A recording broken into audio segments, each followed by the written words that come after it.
मैं एक चंद्रशेखर आजाद पर कविता सुनाना चाहता हूं। मैंने जब कविता लिखने के लिए शेखर के बारे में पढ़ा तो दो बातें मैंने ऐसी पढ़ी जो शायद आप नहीं जानते हो। एक तो यह कि शेखर को कोई अंग्रेज फौजी पहचानता नहीं था, अंग्रेजों का सैनिक। तो 725 भारतीयों को इस बात की नौकरी अंग्रेजों ने दी कि तुम चंद्रशेखर आजाद को पहचान के हमें पकड़वाओ। 725 लोग पेरोल पर थे अंग्रेजों के। और दूसरा, मैंने एक ऐसा वाक्य पढ़ा जो दुनिया में कहीं भी कभी भी किसी शहीद के मुंह से निकला नहीं है। दुनिया में सबसे अलग करता चंद्रशेखर को, आजाद को। वो गरीब मां बाप का बेटा था। भाभुआ एक जगह है झाबुआ जिले में, वहां उनके माता पिता रहते थे। इकलौता बेटा था और कोई भाई बहन नहीं था। घर गरीब था। वो खजाने लूटते थे आजादी की लड़ाई के लिए। वो पैसा चंद्रशेखर आजाद के पास रहता था। उस संदूक की चाबी चंद्रशेखर आजाद पर रहती थी। एक दिन रात के अंधेरे में गांव के कुछ लोग आए और आकर उन्होंने खबर दी कि चंद्रशेखर, तुम जानते हो तुम्हारे माँ बाप की हालत क्या है। घर में आटा नहीं है, रोटी बनने की नौबत नहीं है। तुम्हारे पास संदूक में लूटा हुआ पैसा है, इसमें से कम इतना पैसा तो घर भेजो कि माँ बाप रोटी खा लें। तो चंद्रशेखर आजाद दो वाक्य बोला। एक वाक्य बोला आंखों में आंसू भरकर, और एक वाक्य बोला आंखों को लाल करके। पहला वाक्य तो यह बोला, क्या माँ बाप सिर्फ मेरे हैं और क्रांतिकारियों के नहीं?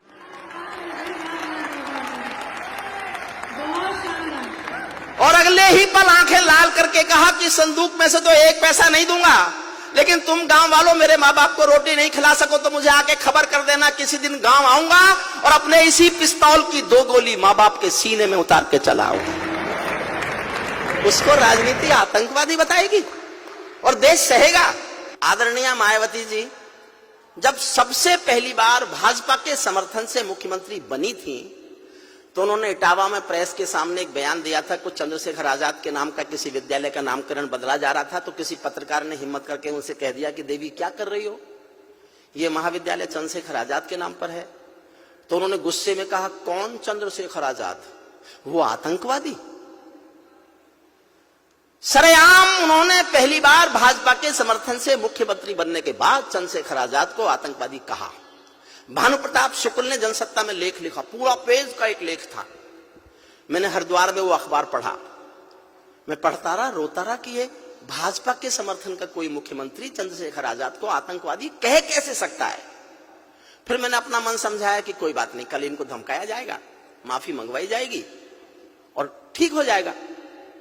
एक हफ्ता गुजर गया, कुछ भी नहीं हुआ। ना किसी ने माफी मांगी, ना कोई शोर मचा, ना कोई आफत आई। मेरे से रहा नहीं गया। मैं उन दिनों अटल जी अडवाणी जी का बहुत प्रिय था।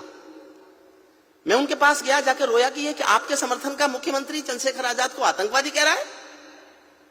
तो अडवाणी जी तो बोले ही नहीं। मैं फिर अटल जी के पास जाकर बैठ गया। मैं बोलता रहा तो बहुत देर तक तो बोले ही नहीं। बहुत देर बाद कहा, तू चाहता है हम सरकार गिरा दें? मैंने कहा नहीं, मैं नहीं चाहता, आप तो अपनी पार्टी को गिराओ। मैं दोनों से कह के आया कि आपका चुप रहना आपकी मजबूरी हो सकती है। मैं जनता का छोटा सा कवि हूं, मेरी कोई मजबूरी नहीं है। मैं एक कविता लेकर जनता के सामने जा रहा हूं। और सर जी उस घटना के बाद पहली बार लौटे हो।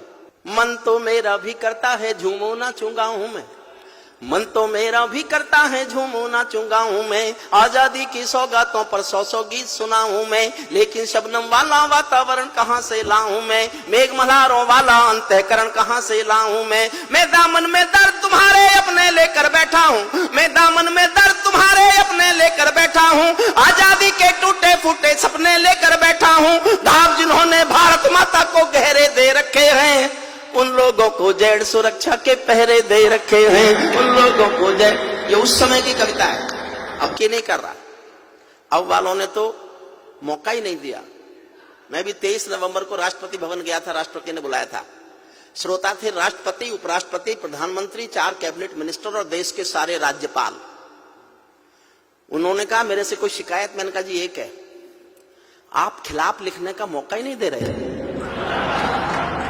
इस तरह तो मेरी दुकान ही बंद हो जाएगी। जो भारत को बर्बादी की हद तक लाने वाले हैं वे ही स्वर्ण जयंती का पैगाम सुनाने वाले हैं, वे ही स्वर्ण जयंती का।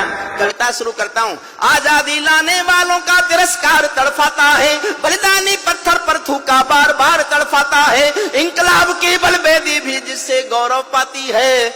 आजादी में उस शेखर को भी गाली दी जाती है, आजादी में उस शेखर को भी गाली। मैंने केवल इसलिए कविता लिखी, राजनीति के लोग शहीदों का सम्मान नहीं करना चाहते, ना करें, लेकिन उनको अपमान नहीं करना चाहिए।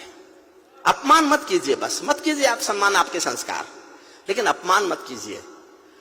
आजादी में उन बेटों को भी गाली दी जाती है। मैं दिनकर की परंपरा का चारण हूँ, भूषण की शैली का अल्प उदाहरण हूँ, इसीलिए मैं दरबारों के गीत नहीं गा सकता हूँ। मैं पीड़ा की चीखों में संगीत नहीं ला सकता हूँ। मैं पीड़ा की दिल से सुनना अच्छा लगे तो आशीष देना, मुझे आशीष नहीं भी दे सको, आंखें गीली हो तो होने देना।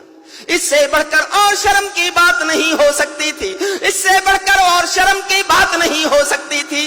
आजादी के परवानों पर घात नहीं हो सकती थी। कोई बलिदानी शेखर को आतंकी कह जाता है, पत्थर पर से नाम हटाकर कुर्सी पर रह जाता है, पत्थर पर से नाम हटाकर कुर्सी पर रह जाता है।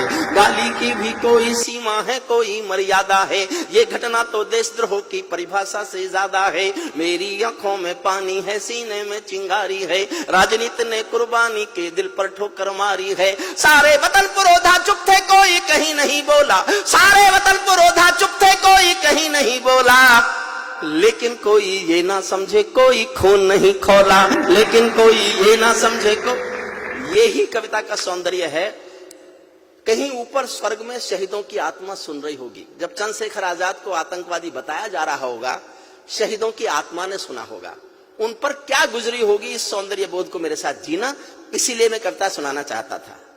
लेकिन कोई ये ना समझे कोई खून नहीं खोला, सुनकर बलिदानी बेटों का धीरज डोल गया होगा, सुनकर बलिदानी बेटों का धीरज डोल गया होगा। मंगल पांडे फिर शोणित की भाषा बोल गया होगा, मंगल पांडे फिर शोणित की भाषा बोल गया होगा। सुनकर हिंद महासागर की लहरें तड़प गई होंगी, शायद बिस्मिल की गजलों की बहरें तड़प गई होंगी। नील गगन में कोई पुच्छल तारा टूट गया होगा, आज नील गगन में कोई पुच्छल तारा टूट गया होगा। अशफाकुल्लाह की आंखों में लावा फूट गया होगा, अशफाकुल्लाह की आंखों में लावा फूट गया होगा, अशफाकुल्लाह की आंखों में लावा फूट गया होगा। भारत भू पर मरने वाला टोला भी रोया होगा, आजादी का रंग बसंती चोला भी रोया होगा।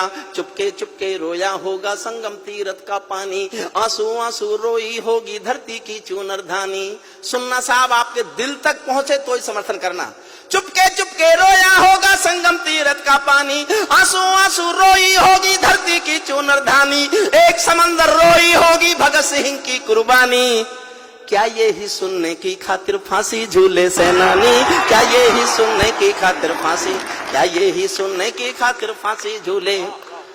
चुपके चुपके रोया होगा संगम तीरथ का पानी, एक समंदर रोई होगी भगत सिंह की कुर्बानी। क्या ये ही सुनने की खातिर फांसी झूले सेनानी।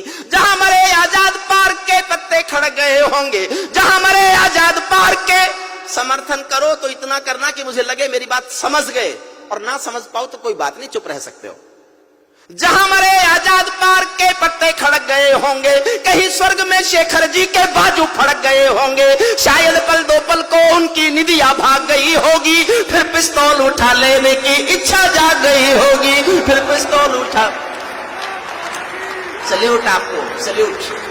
फिर पिस्तौल उठा लेने की इच्छा जाग गई होगी। शेखर महायज्ञ का नायक गौरव भारत भूखा, शेखर महायज्ञ का नायक गौरव भारत भूखा है, जिसका भारत की जनता से रिश्ता आज लहू का है, जिसके जीवन के दर्शन ने हिम्मत को परिभाषा दी, जिसके पिस्टल की गोली ने इंकलाब को भाषा दी, जिसने धरा गुलामी वाली क्रांति निकेतन कर डाली, आजादी के हवन कुंड में अग्नि चेतन कर डाली, जिसके कारण त्याग अलौकिक माता के आंगन में था, इकलौता बेटा होकर भी आजादी के रन में था, जिसको खूनी मेहंदी से भी देह रचाना आता था।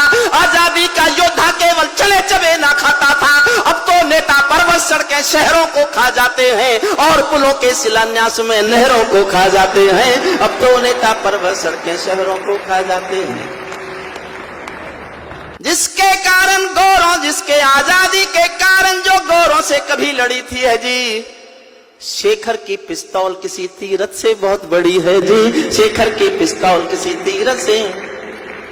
और माफ करे सदन, मैं आप जानता हूं आज देश का है, भारत माता, जो भारत माता की जय के नारे गाने वाले हैं, जो भारत माता की, गुस्से में लिखा मैंने क्योंकि समर्थन से थी वो मुख्यमंत्री, जो भारत माता की जय के नारे गाने वाले हैं, राष्ट्रवादी की गरिमा गौरव ज्ञान सिखाने वाले हैं, जो छोटी छोटी बातों पर संसद में अड़ जाते हैं, श्री राम मंदिर मुद्दे पर सड़कों पर लड़ जाते हैं, 60 दिनों तक स्वर्ण जयंती रथ लेकर जो घूमे थे, आजादी की यादों के पत्थर पूजे थे, चूमे थे, इस घटना पर चुप बैठे थे, सबके मुंह पर ताले थे, तब गठबंधन क्यों नहीं तोड़ा, जो तुम हिम्मत वाले थे, तब गठबंधन क्यों नहीं तोड़ा।